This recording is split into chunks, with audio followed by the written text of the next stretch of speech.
Howdy folks, this is Reader T, and in the fall, I think about October, I did a review of my brand new Ninja 300 at the time. It's pretty early during the release, and I was real surprised by all the feedback I got, all the positive feedback, folks asking questions and asking for more information. So this is the first of what I hope will be several long-term updates. What I'm going to do here is I'm going to answer some of the most often asked questions, and that includes also then giving an update on modifications that I've done, just a few, and if there are any issues I've been having with the bike, which is one of the big questions I've gotten. But first, the big question I've gotten more than anything else is, how big am I, and do I fit on the bike? So a lot of big guys asking me, how tall are you, how much do you weigh?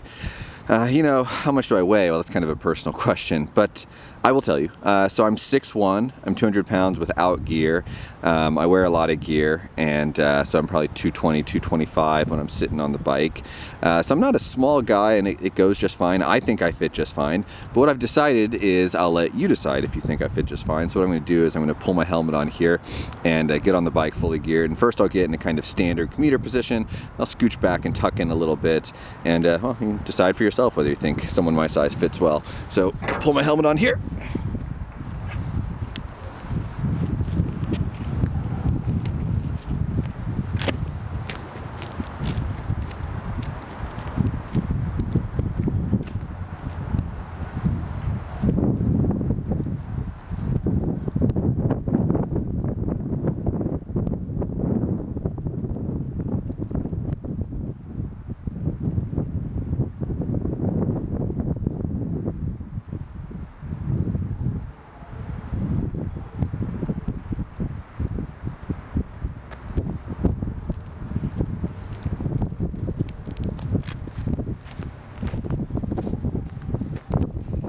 So there you go.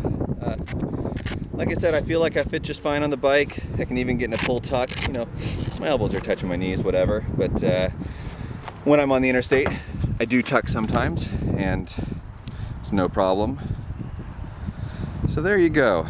So that's probably the most often asked question. So now I'll talk about some other things. So modifications I've done to the bike. Most obvious ones here. It's the Touring windshield, like that. It's the Touring windshield offered, it's a Kawasaki genuine accessory. And you can see it's not a huge difference, but it does really help. Highly recommended if you're gonna ride a lot, if you're gonna use this as a commuter, you're gonna go on the interstate. So not only does it direct a lot of wind away from my chest, keep me from billowing out like a sail quite so much, but you may have noticed, rewind, go back and look how I tuck. I can really get underneath it. And like I said, I'm kind of a big guy, so someone smaller could really tuck under that pretty easily. So that's thing one, highly recommended. Thing two is my tank protection kit. This is from Lucas at tankslapper.com.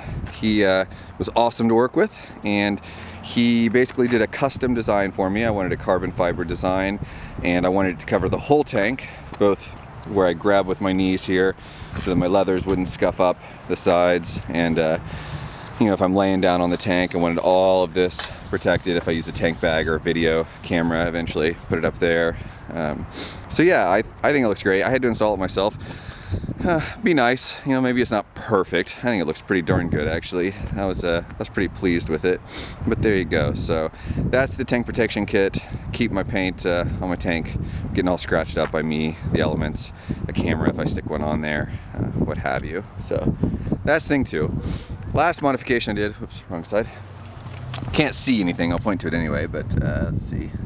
Underneath this cover right here is the front sprocket, the counter sprocket for the bike.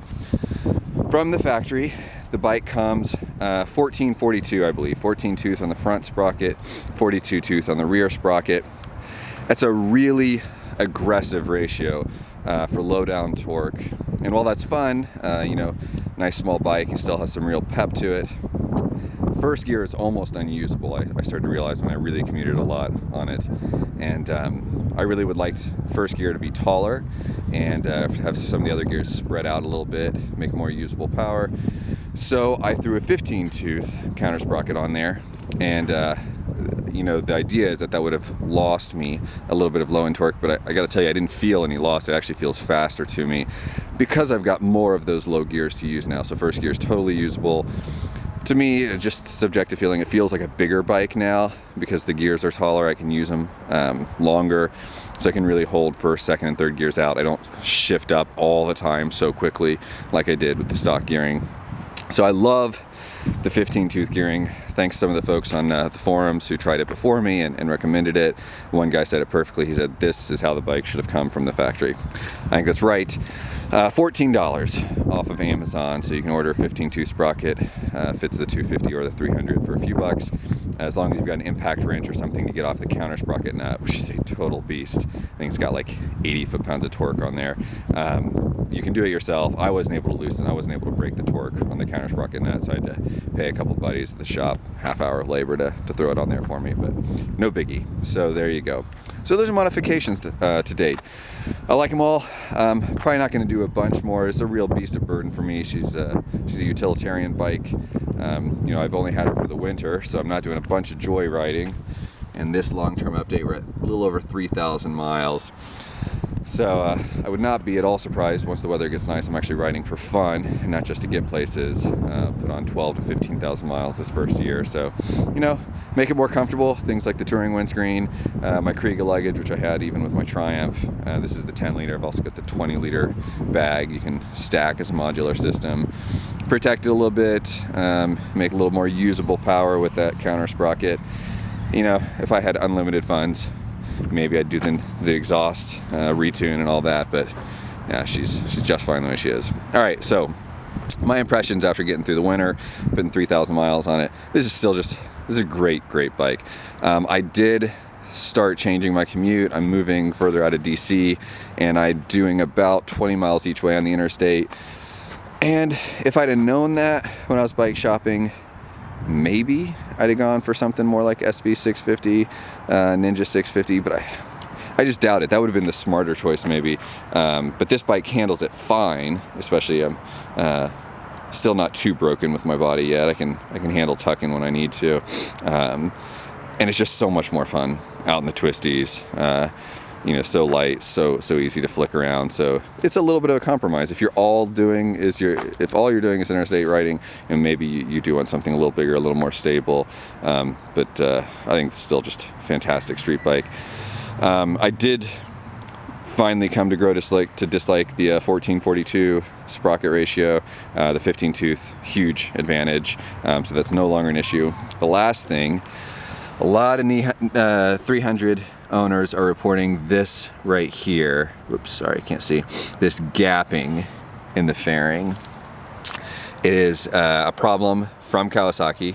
They come from the factory so that once you get some vibrations, this gap opens up. So you can see the other side doesn't have that, right? It's flush. A lot of folks are really unhappy about this. Kawasaki says they're working on it.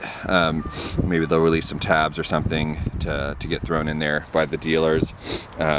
To be honest, I just don't care very much. Here's my big high-tech fix. Done. And it's gonna shake loose in 10 minutes and I don't care. So if that would really bother you, well, there you go, something to know. Make sure you get a bike that doesn't have that problem. You know, check it out in the dealership. But yeah, it doesn't bother me too much. So that's it. That is my first long-term update. Oh, you know, I almost forgot one other issue. Not a huge issue, but a few people have asked me about vibrations because this is a small parallel twin, right? Yeah, there are vibrations. My first response was, oh my God, it's so much better than the old 250s. And that's true. They finally rubber mounted the engine and that helps a lot. Now with enough miles on it, I've realized it's still a vibey bike. It comes through the seat, it comes through the pegs, and it sometimes comes through the clip-ons after I've been riding for a while.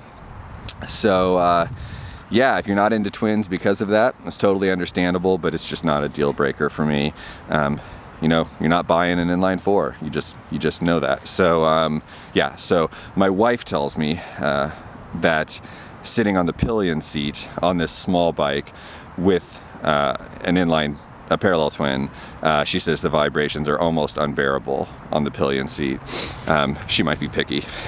I don't know. So, some other folks take pillions on the 300 a lot, but she's not a huge fan of riding anyway, so I wouldn't I wouldn't say that's necessarily going to be the case for everyone, but there you go. So now for real, that is my review, first long-term update of the Ninja 300. Again, if you have any questions, throw them up in the comment section. I'll try to get to them. A lot of folks ask me about the gear I wear, so I'll list all my gear in my description. And yeah, man, let me know. Let me know if there's something you want, something you need. I am hopefully going to be buying an onboard camera before too long, and then I can take you through the twisties with me. But yeah, it's a fun little experiment with YouTube. So glad people are liking it. Take care.